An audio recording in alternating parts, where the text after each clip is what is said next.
Assalamu alaikum wa rahmatullahi wa barakatuhu.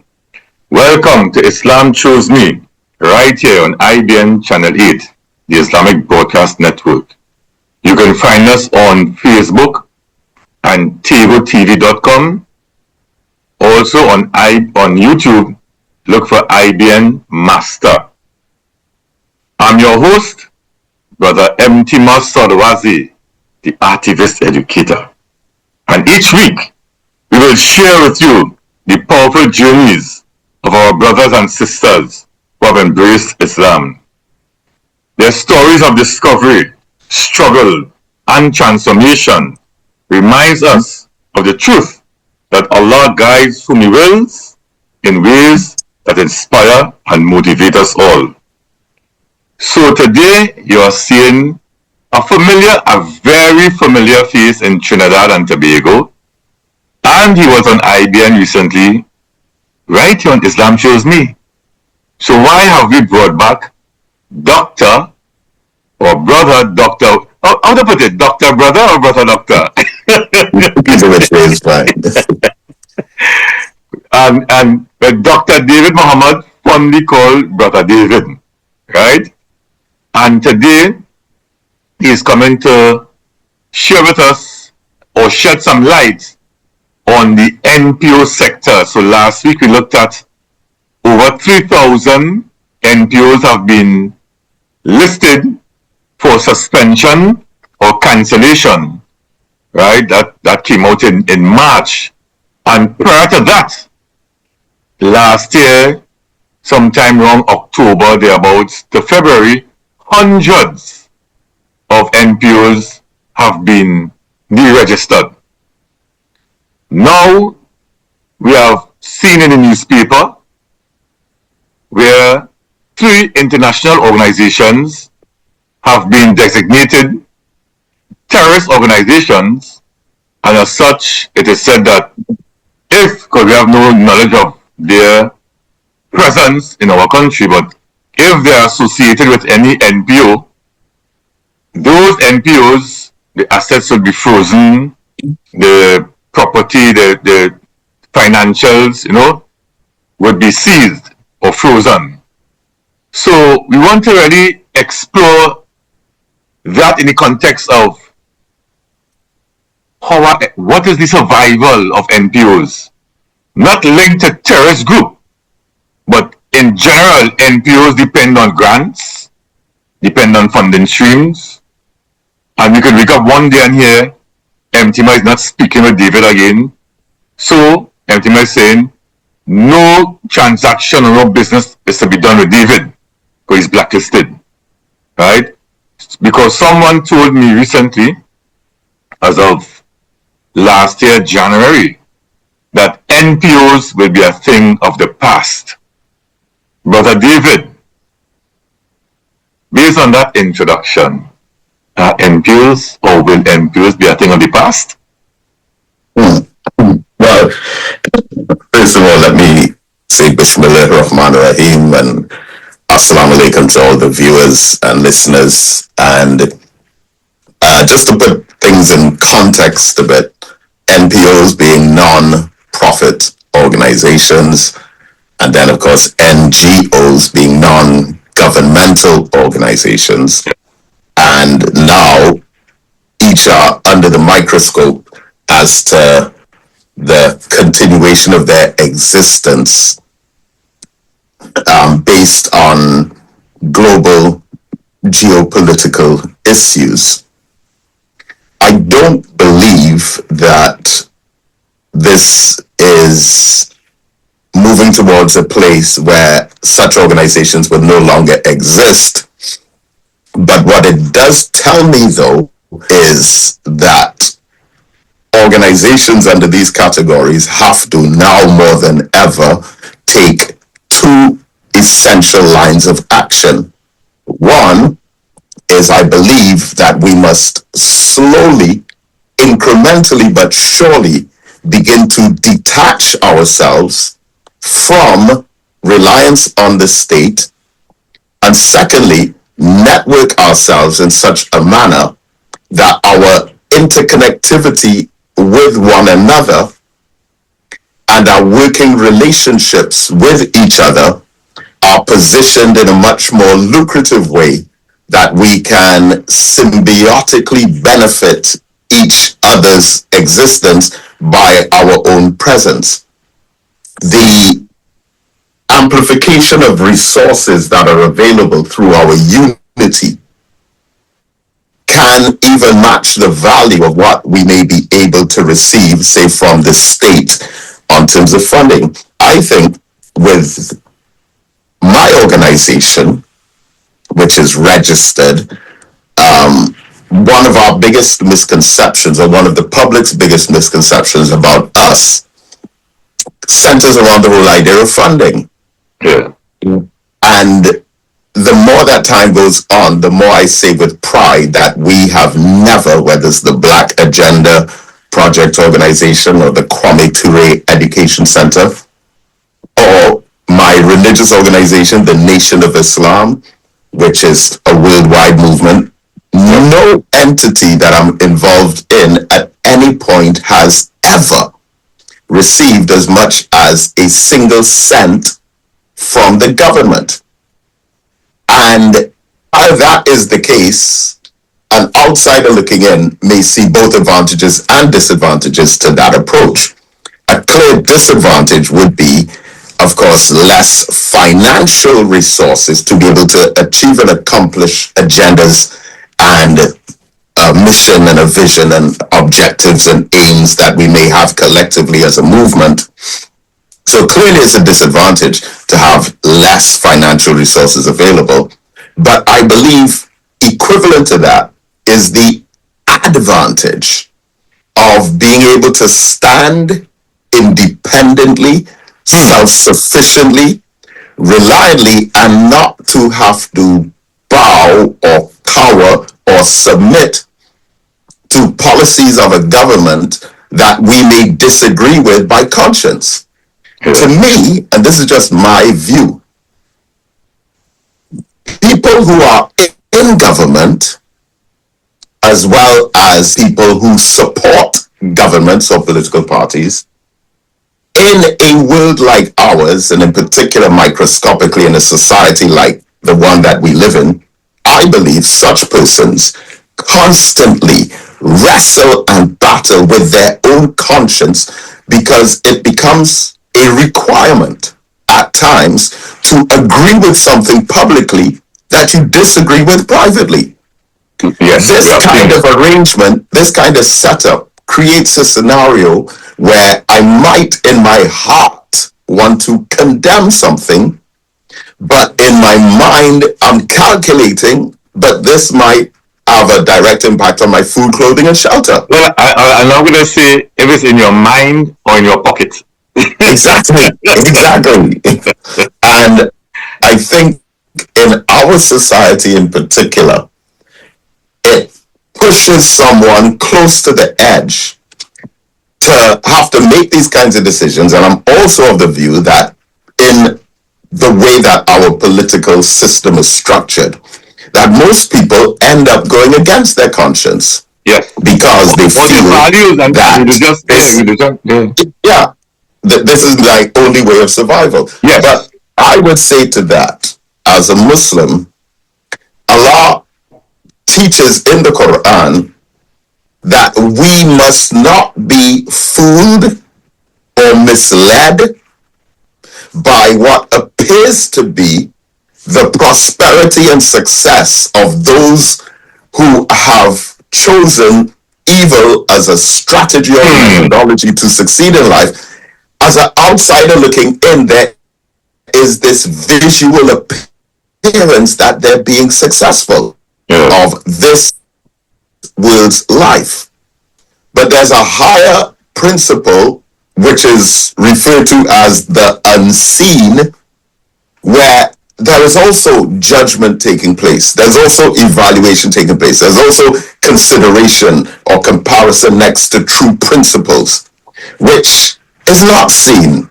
So when I look out the window and I see those in society prospering by supporting evil or by co-signing against murder, genocide, torture, killing of children, killing of babies, all that we see taking place around us, it may appear that they are enjoying a measure of success, but part of our test in faith as Muslims is to look at that, see what looks like power, but know that it's not real power, that the real power rests with Allah.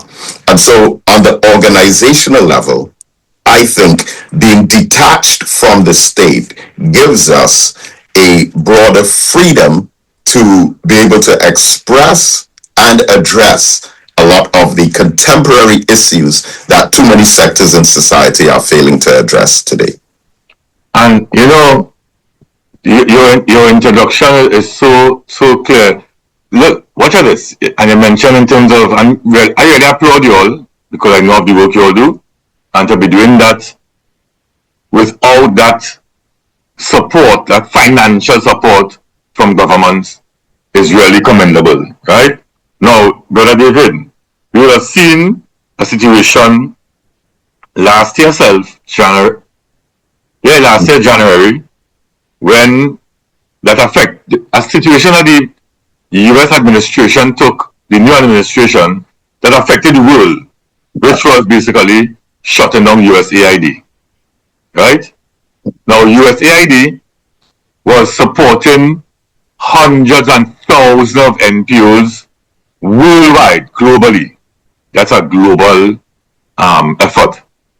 We were directly affected because in 2024, we were doing some work and preparing, right, to run a program in 2025. And when that happened, we, as I said, were directly affected. Now, that is the US administration taking out a stance on their policy, their policy, right? Now, the former administration would have supported USAID. This one said, hey, we're shutting that down because of, as I said, the issue of policy. But it affected NGOs worldwide. Not just the work that the NGOs would have done on the ground, but the persons employed. So families would have been affected, right? Yeah. Now, we have a case locally, right, where something similar occurs. If your organization received, let's say, received a building, right, and not from favor, you went through the processes, right, you went on the website, you applied, right, you submit all the documents, you were vetted, you were screened, everything. And one administration said, yes, you are eligible to receive a lease on a building to do the work that you have been doing, or to advance the work that you have been doing. When that administration is not in power, and another administration comes in power, as far as they're concerned, you are a part of that administration. And they now blacklist you because you get the building under X. That means you are part of X. When you are not part of X, you are part of Y. But you have to ask why. And look at this now. Let's say you receive a building under X. And Y say, you is part of X. But Y now give you a national award. Y acknowledge you for the work you have done, the same work you get the building for under X. Right? You know, when things change again, if they change, X would say, they give you a national award. So, Brother David, where does that place end? Because I'm going to tell you something also, before you respond to that conundrum. That is a crazy analogy I just gave you, but it's real. Now, I remember in the terms of Trinidad and Tobago, in the context of Trinidad and Tobago, there was a foreign entity where most of us will get grants and proposals from. So, and as I said the last time, you have to write for a proposal. You don't. These things that we get, whether from government, the private sector, they're not gifts, you know. You have to write. You have to be screened. You have to be vetted. You know, that process with USAID was so strict. Now, we benefited from it because we learned a lot. But oh my God, right? They want, Brother David, everything. Audited accounts, which is fair. Minutes of AGM and board meetings. You know, they want, Yeah. you not ask me for reports of previous grants that we got and say, why? That don't concern you? You know? So, but they want to examine every single thing to ensure, one, you are capable of spending the money they're going to give you. Two, what you say you're going to do is what you will do with the money that they give you. And the monitoring evaluation is very, very, very strict. So I want people to feel that we receive favors and gifts from governments or private sector. We have to work very, very hard for it, right? But how do we survive? As I said, in the context of Trinidad, this entity was saying that they're giving grants for violent extremism, and they linked it to all the terror acts. And I'm saying we don't have a violent extremism problem in Trinidad and Tobago. We have a gang problem. You know, the scene unfolding even more now. But you have a gang problem. And they wanted you to write your proposal to reflect that. David, we never bow to that. When I submit a proposal, it's to address gang violence to prevent young men and women from going into gangs to the extent that that same entity now have within their policy a line in the grant proposal to address gang issues. So as I say, they force you to compromise on your values. Hello. Speak to that, David. How are we supposed to survive? Yeah. David?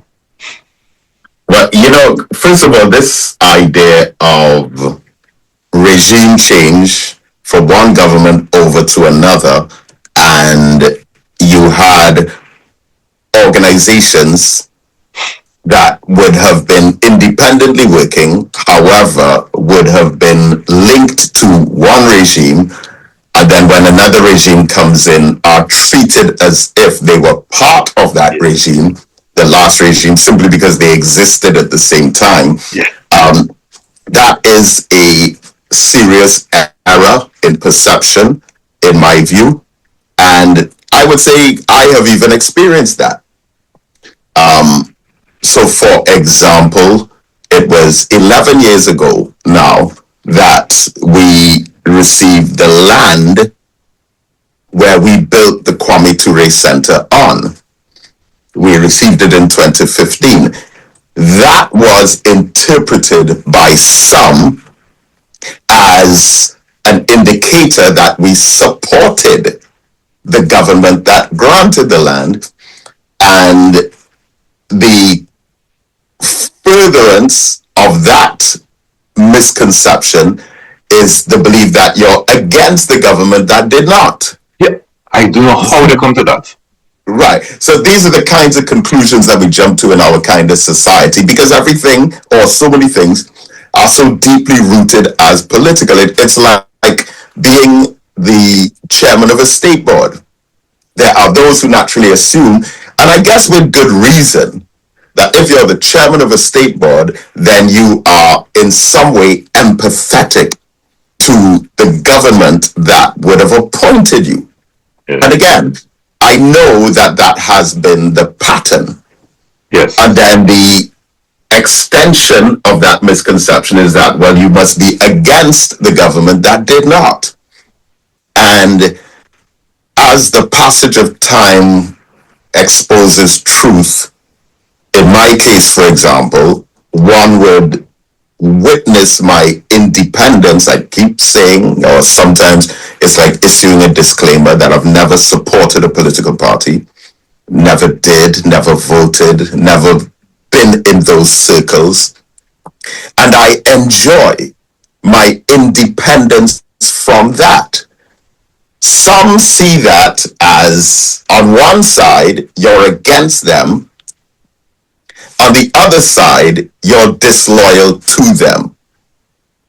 Because there's this view that, well, you should be grateful. Of course, I'm grateful. There's no question about that. But there are those who think that that gratitude must be expressed in agreement with political policy that your conscience goes against. Yeah. And to me, if that is how you think, then you're robbing your own self of part of your humanity. Because what you're actually asking someone to do is to trade or exchange their soul for the endorsement of an opinion which your soul and spirit goes against. Yes. And that will cause your conscience to deteriorate in a society where we largely depend on our conscience for guidance, because that is the domain of the human being where the God exists. Yes. Allah does not communicate with us so much through our physical bodies as through our spiritual mindset. In Surah 42 in the Quran, Allah indicates that he speaks to man in three different ways. One is by sending a messenger. Yeah. We have tended to limit, as Muslims, the only way that God speaks to us is by sending a messenger. But Allah also says that he speaks to man by revelation and also from behind a veil. So sending a message is external. From behind a veil is unidentified and mysterious, but revelation is internal. And if I am persecuting and killing my own conscience, then I am causing the ability to receive a higher level of communication in my day-to-day guidance in my personal life. If I'm killing my own conscience, then I'm closing the doorway or creating a barrier between myself and the ideology of my Lord, who can communicate with me internally. That's metaphysically on a spiritual level of the life of a Muslim. He relies on his God consciousness. Allah says in Surah 57 that he's closer to man than his own life vein, and that he knows all of a human being's secret thoughts. Those secret thoughts have nothing to do with the messenger on the outside. That has to do with your conscience on the inside. So the more we sell our souls, the more we bargain our principles, the more we support political policies in mind that we disagree with in heart, or in pocket, as you say, the more we do that, the more we kill the God consciousness and our ability to be spiritual. So then our salat becomes simply physical movements or motions that don't really represent the essence of the truth that they're supposed to be representing.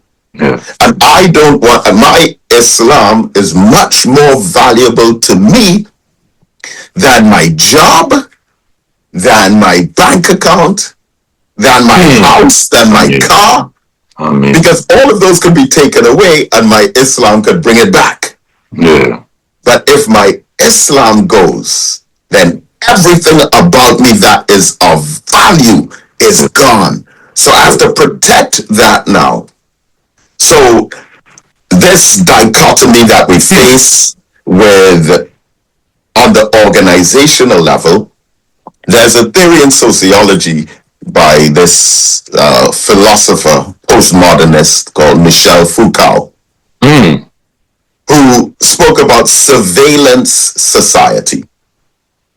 And this theory suggests that in modern society, more than just the internet, more than just cell phones and websites and social media pages, that there's a surveillance that takes place over the society, which is a form of social control that can be done both overtly and covertly.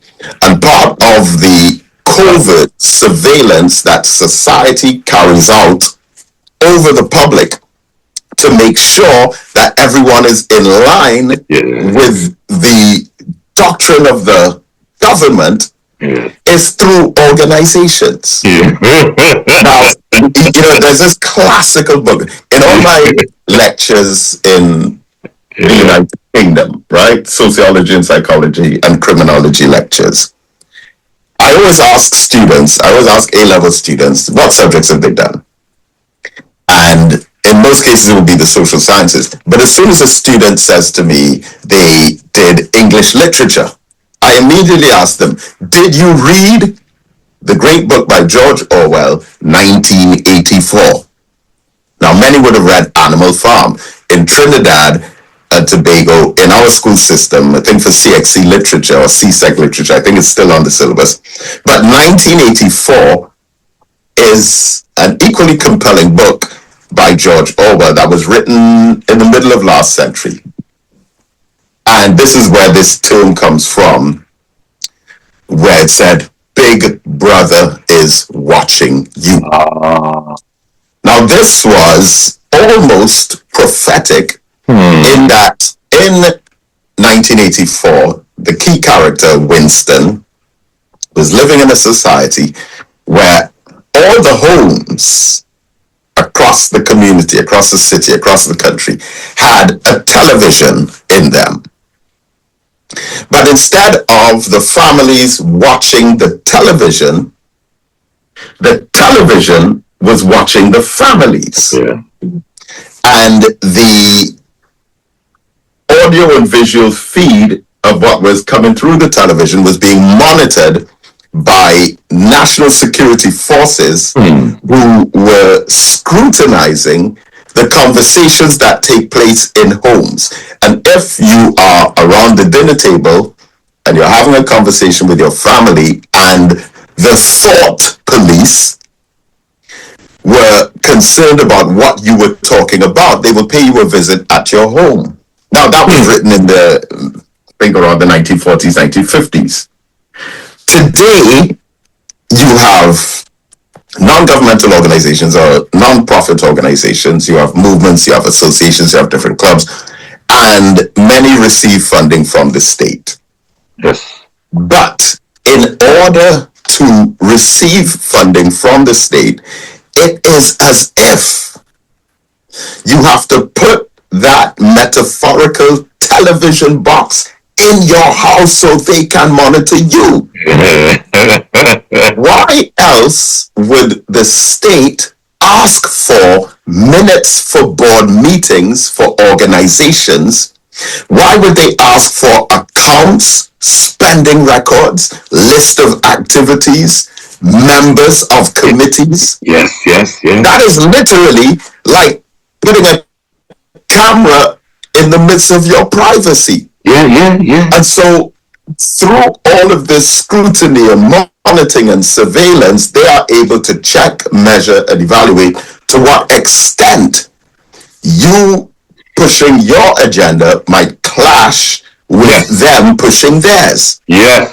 And so an incentive is given now where it's almost like you're being cajoled into agreeing with whatever position the government takes, which would justify them giving you funding. And if you don't, then they will find some other loophole to go after you, which, as you see with the deregistering of the company, blacklisting, and so on. Yes. And so this is why I believe those two approaches are key, are critical, that, of course, many organizations may not be in a position to completely detach themselves from the state, but our networking with one another on the grassroots level gives us a different kind of empowerment and also credibility that the government cannot give, regardless of how much funding they share.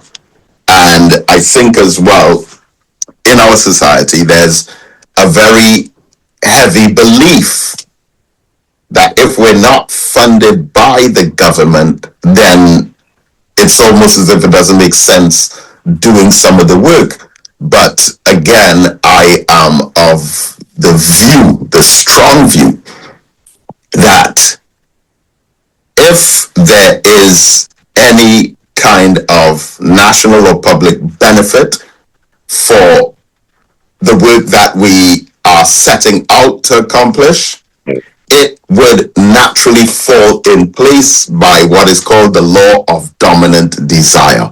And the law of dominant desire states that once the human mind is made up and a decision or a choice is confirmed, that individual immediately, naturally begins to magnetize and gravitate towards himself all of the right people, forces, and resources required to make that dream a reality.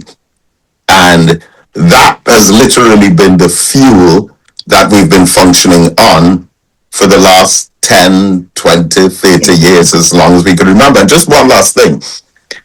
In 1998, the Honorable Minister Louis Farrakhan, leader of the Nation of Islam, launched a program called Project Exodus. And it was quite a landmark at the time, I recall. And looking at the fact that an entire generation would have passed from that time to now, I'm observing the results and fruits of it. And this Project Exodus was a collective move by many people within the organization, not everyone, but many people across the organization, to leave their jobs, to detach themselves from regular mainstream 9-to-5 type employment and go into business for themselves. This project was very effective on 3 levels. Level 1, so I'm being given a salary or a wage by an employer. I pull myself away from that. I go into business for myself. Now I am independently in control of my own destiny from a societal point of view. Level 2 was, I am not the only one who is making this move. Because so many of my other brothers and sisters who also made the decision to engage in Project Exodus pulled themselves out, and the Nation of Islam in the mid-1980s had launched a line of personal care products called Power. People organized, working for economic rebirth. Everyone uses soap. Everyone uses deodorant. Everyone uses toothpaste. Everyone uses skin lotion. Everyone uses shampoo. You had a whole line of personal care products that we spend billions of dollars a year to other companies for. We were now producing that within the Nation of Islam, and people were leaving their jobs and going into, that was just one of many other businesses. We had the Respect for Life bookshops. We had the Shabazz Rest Bakeries. We had the Salam restaurants. We had Nations FOI security, X-Men security companies all over America. So level 2 was that, yes, I'm leaving my job to go into business, but I'm also working with my other brother and my other sister who have also left their jobs and gone into business together. So now we have the impact of creating business conglomerates. And then level 3, on which it was effective, was we also had the support and economic spending power of those of us who were still employed in mainstream jobs, who did not leave our day-to-day employment to start our own businesses, but still had that massive groundswell of financial spending capacity, which was used to support the businesses that were newly independent. So that move, again, many people thought, you know what, I'm going to take this risk. I'm going to take this step. They weren't taking it alone. And they weren't only taking it with other business persons, they also had the support of non-business persons. But now we have a generation coming into existence that never took the risk because they grew up under that kind of consciousness. They were born into families where the idea was we have to be independent, self-reliant, and self-sufficient and detach ourselves from the enemy's economy. And this ideology goes back even a couple decades earlier, where the Honorable Elijah Muhammad wrote an article, and listen to the name of this article. Just the name of the article was so deep.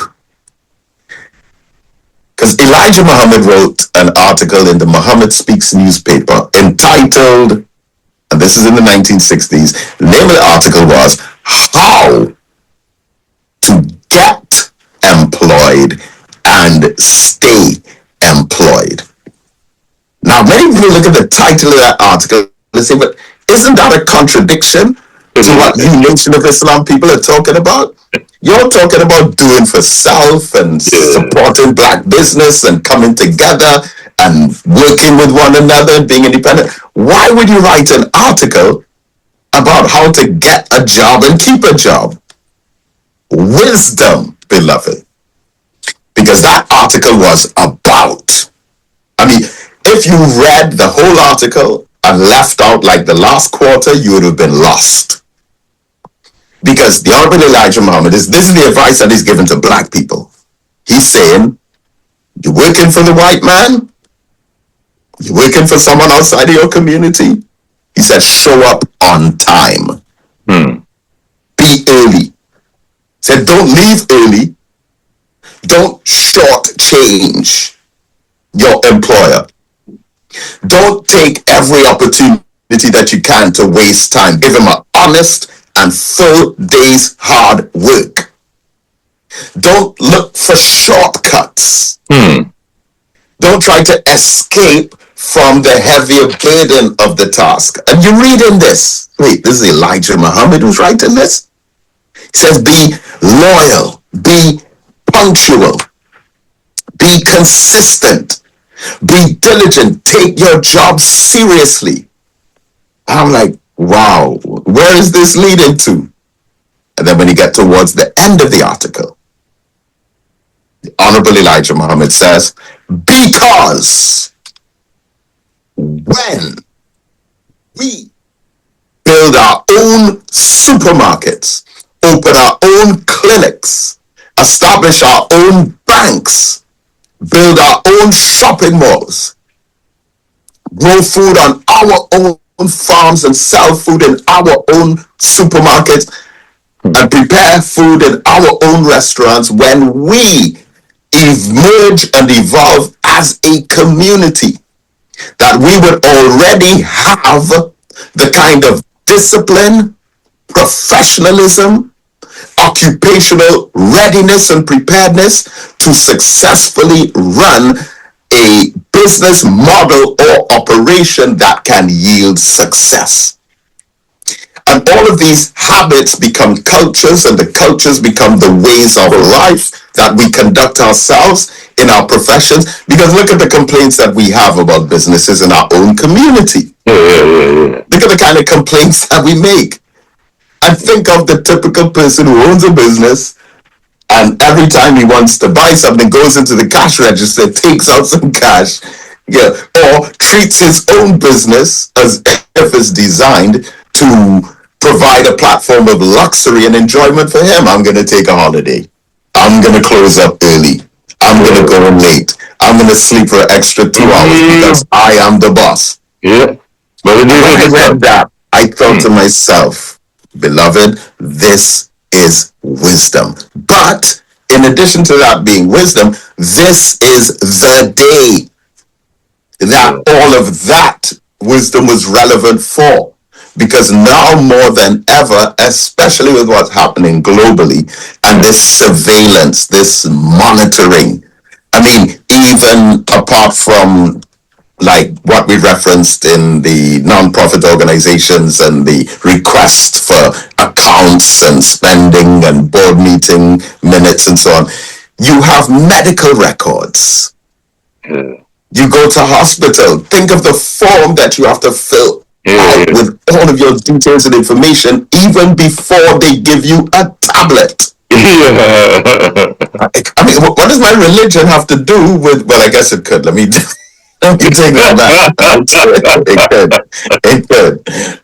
But you open a bank account. They ask you almost everything about you that has nothing to do with your economics. You're signing up your child to go into school. They want to know everything about you. You're getting a driver's license. You're getting a passport.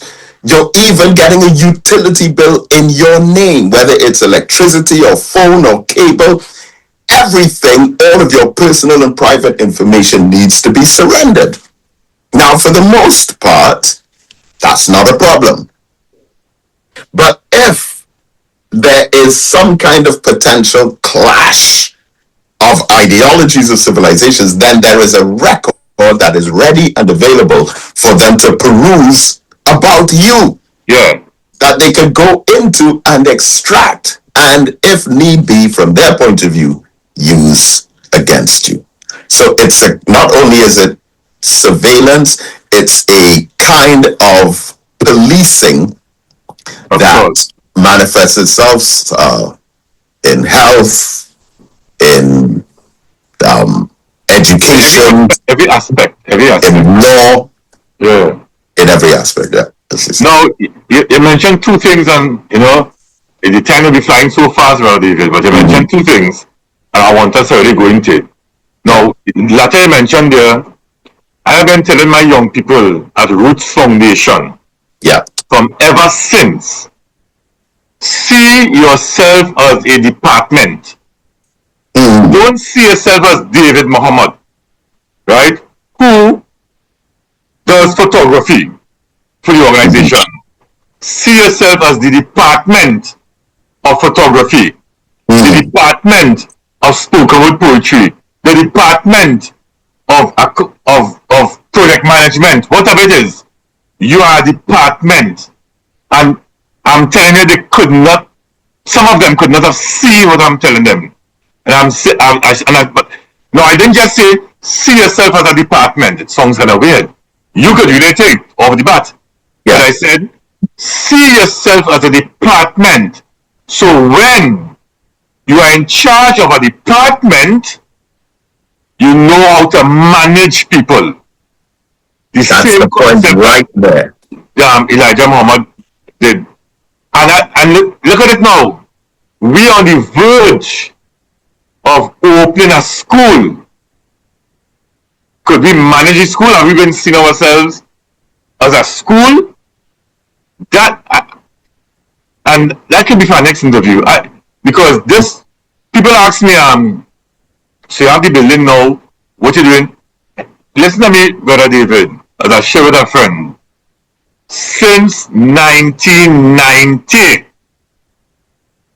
I had this plan for Roots Cafe Titi. It was not called Roots Cafe Titi, but the idea came into my head in 1990, October, thereabouts in 1990, right? It was there. When I went to UE and I did criminology, by mistake, hear how? My GPA was too low to do a double major, right? I wanted to do soc and psych, right? Or psych, according to psychology, psych and soc. And when they say your GPA a major and a minor. A major and two minors, criminology and sociology, because it's 5 credits each. Yes, the major is 10, the minor is 5, so I can get to do 2 minors and a major. And when I did criminology, and I was in the class, the lecturer gave us an assignment. Who was the lecturer in that class? It's a white dude from England. He used to ride a bicycle to class. That's how I him. I forgot his name. Wasn't he from Liverpool? Was he from Liverpool? I think so. Listen, he used to ride a bicycle. Long hair? Yeah. Yeah, I know it is. I think he's from Liverpool, yeah. Right? And he gave us an assignment. And the coursework assignment was design a prison to tackle TNT's crime problem. And my idea from 1990, I said, sir, could I do a PowerPoint presentation? He said, no problem. And I took that idea and I put it in a PowerPoint presentation. But from 1990 till that point in time, I was exposed to Serval on other programs, right? I was involved in the Trinidad Youth Council. So that brought involved in IRS, the Islamic Resource Society. So that broadened out as concept of how to design this model. And from that time till now, it have changed and is now what you call Roots Cafe TT. Roots Cafe TT could not have been a possibility or reality if that idea didn't come into my head in 1990 and if I did not act on that idea. So see yourself as a department, that is one. And number two, you mentioned about NPOs coming together. So I mentioned this last week and I said I would try to put this out in the public. I want to do this. So this was not part of the interview today or the discussion today. Yeah. But I did a survey with 15 NPOs, a real pilot survey. I want to share the findings and have us discuss the findings and tell you what you think, because that is our survival. Of course it is. We need to come together because again, not just the powers at be, but those decision makers, those who have the ability to grant us a proposal or whatever the case may be, they try to put us against each other. Divide and rule. And I want to tell you something. Another thing to getting grants and funding, when you're successful at getting grants and funding, you are seen amongst your peers as a suspect. I wonder if they sell out, but I wonder what they're doing, right? Yeah. How come she getting so much thing, right? You understand? Part of that is envy.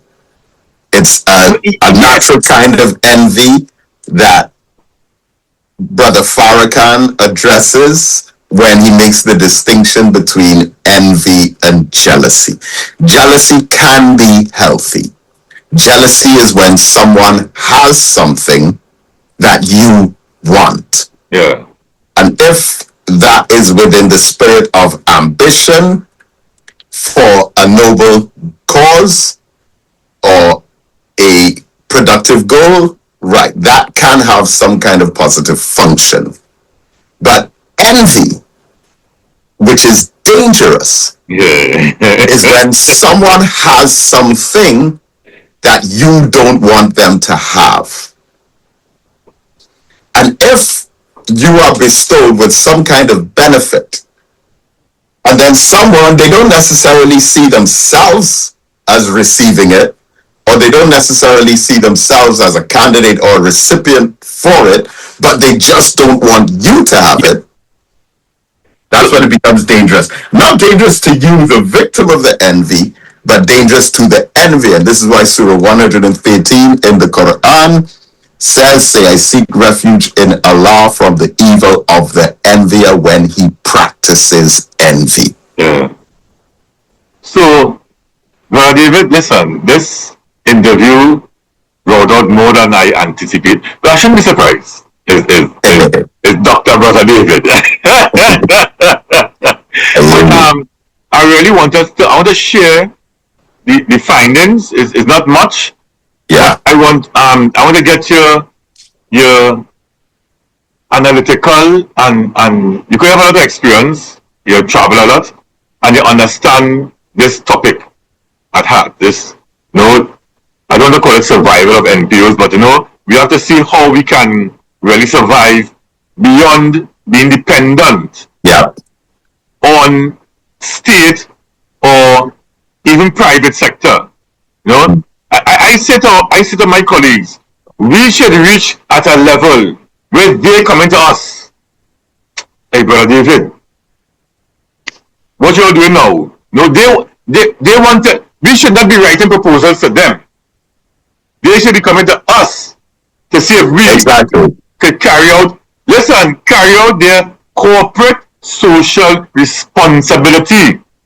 Why do we have to write grant proposals for you, a company, to fulfill your corporate social responsibility to society? That's crazy, right? And until we as the NPO sector understand that we're not supposed to be writing to you for you to fulfill your obligation. Yeah. You should be looking and saying, okay, David doing this, Mtima doing that, XYZ doing the other. We need to go to them, right? And not just David alone. We could put in Mtima to do what he does best. So that way now you engage in about 3 or 4, 5 NPOs to execute one project, right? Because this also leads to another problem where I like to call them the sexy NGOs, the sexy NPOs. Get all the funding, right? And the position, not really them in some cases, but they are seen as superior to the grassroots organizations who in some cases or most cases doing a lot of the, which I like to call unsexy work. So you have these sexy organizations and you have us, Brother David. We do the unsexy work. I could have a whole show on IBN where I could speak about how many times my life have been at risk in trying to do this work. They pull a gun at me, they threaten to kill me. Police had to tell me, right, Mtima, do not go back there until we resolve this matter, right? And all you're trying to do is bring relief to people. And again, oh God, why this thing could go all out? In bringing relief to Group A, Group B may become envious and say, what? How come Group A alone getting? Dave, listen to me, Brother David. I feel I should do a show on how many times a gun has been pointed in my face, right? How many times real threats have been laid against me, right? For doing this work, boss. I have family members saying, why you always do it? And it is, you know that too, brother. You know? Yeah. I love to hear your wife speak about some of the experiences because she's a soldier on the ground too, right? And we face it daily. We don't do it for a national award. We do it because it's our responsibility and our duty first, which is gifted to us from Allah, right? We have a mandate and a responsibility, and we do it because it's part of our DNA, like part of our DNA, no, David? Right? Exactly. So let me pull up this survey here, the findings, and let's have a look at it. Brother David, as mentioned, we did a pilot project on 15 grassroots NPOs in Trinidad and Tobago on the challenges that they face. And what you're going to look at here are the findings and recommendations, which are centered around shared struggles, shared desires, and shared concerns around trust. How to strengthen NPOs is clustered around 8 key themes. The top 3 are collaboration and collective action, transparency and accountability, sustainable funding and access. And in terms of that first idea, the key ideas coming together and sharing. Less competition, more collaboration. Collaboration and representation, collective bargain. Multi-sector collaboration. The NPO sector is fragmented but actively wants unity, not just in words, but in structure and practice. Is that how you started off your opening remarks? What shall I say? Transparency. Key ideas. Transparency and accountability. Governance concerns. Fairness in access and opportunity. Sincerity in purpose. Collaboration will only work if there is trust in the system. So trust is the biggest concern. Sustainable. Whereby mistrust is used as a weapon against us from the outside. Yes. Sustainable funding and resource access. Key ideas. Stronger funding systems.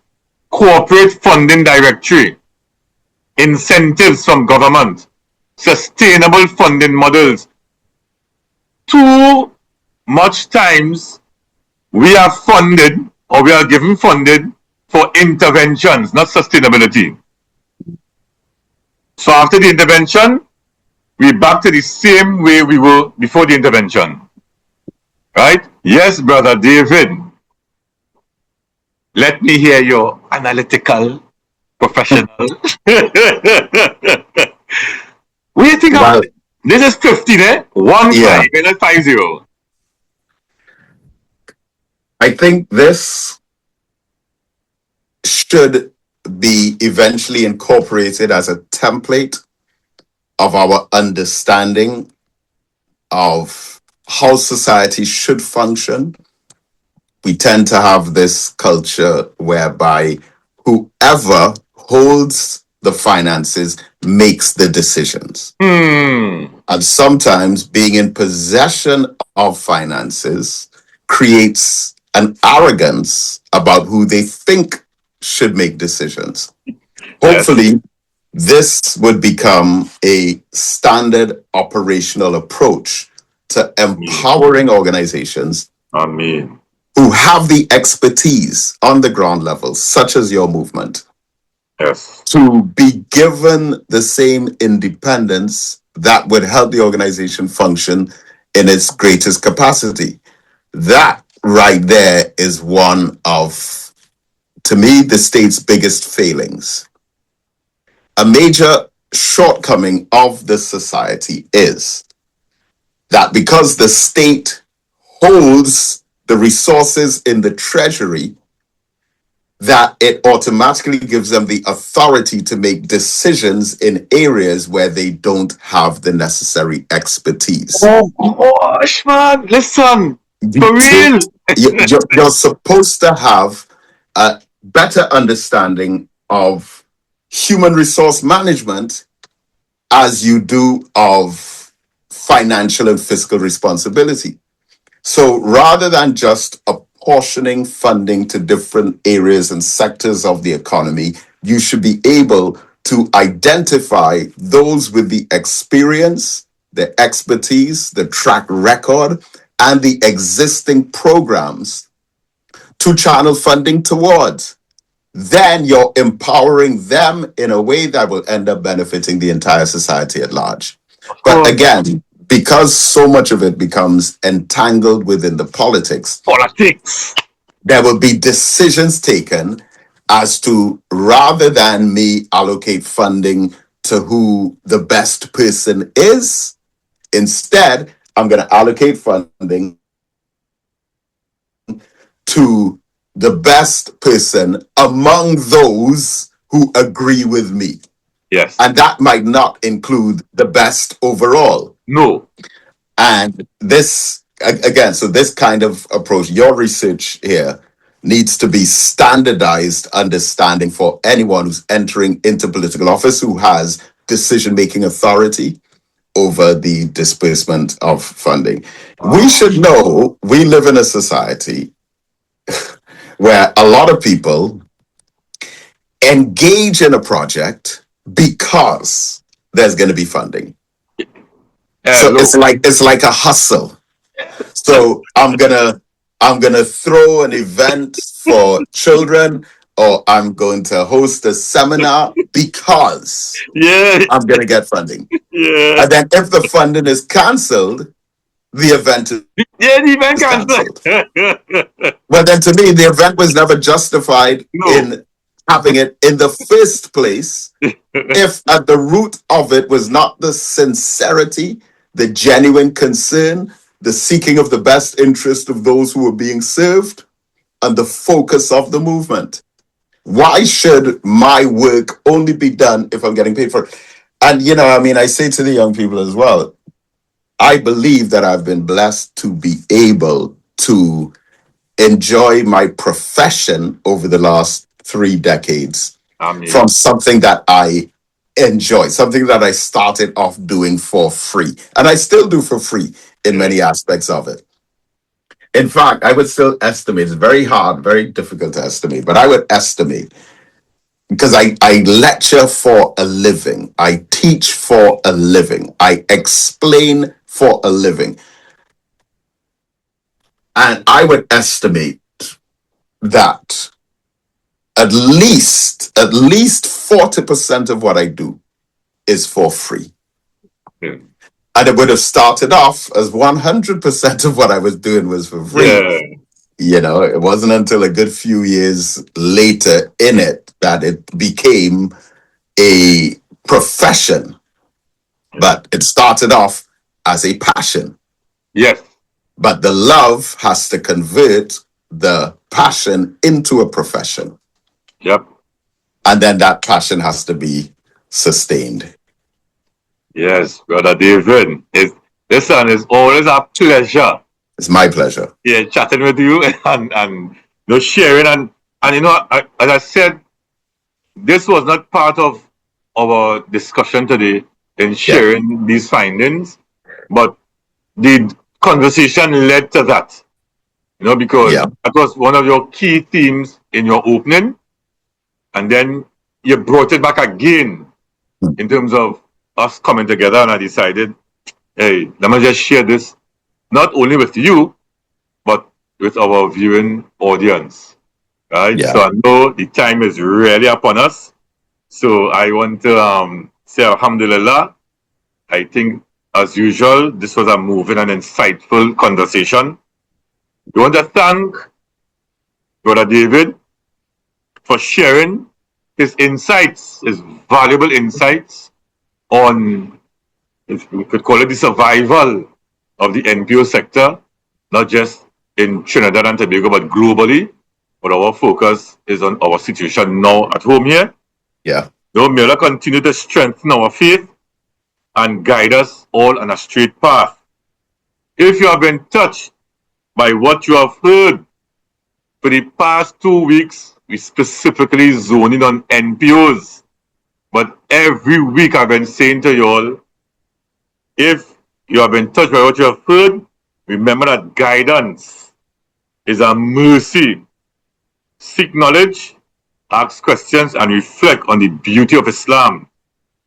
If you want to share your story in reflection to or in relation to Islam Chose Me, contact me, Brother Mtima, at 479-4510. And Brother David, be international now in terms of interviews, right? So you see we're doing it on Zoom. So 1-868-479-4510. Right. If you want to sponsor any segment, we're talking to the business sector, both Muslim and non-Muslims, right?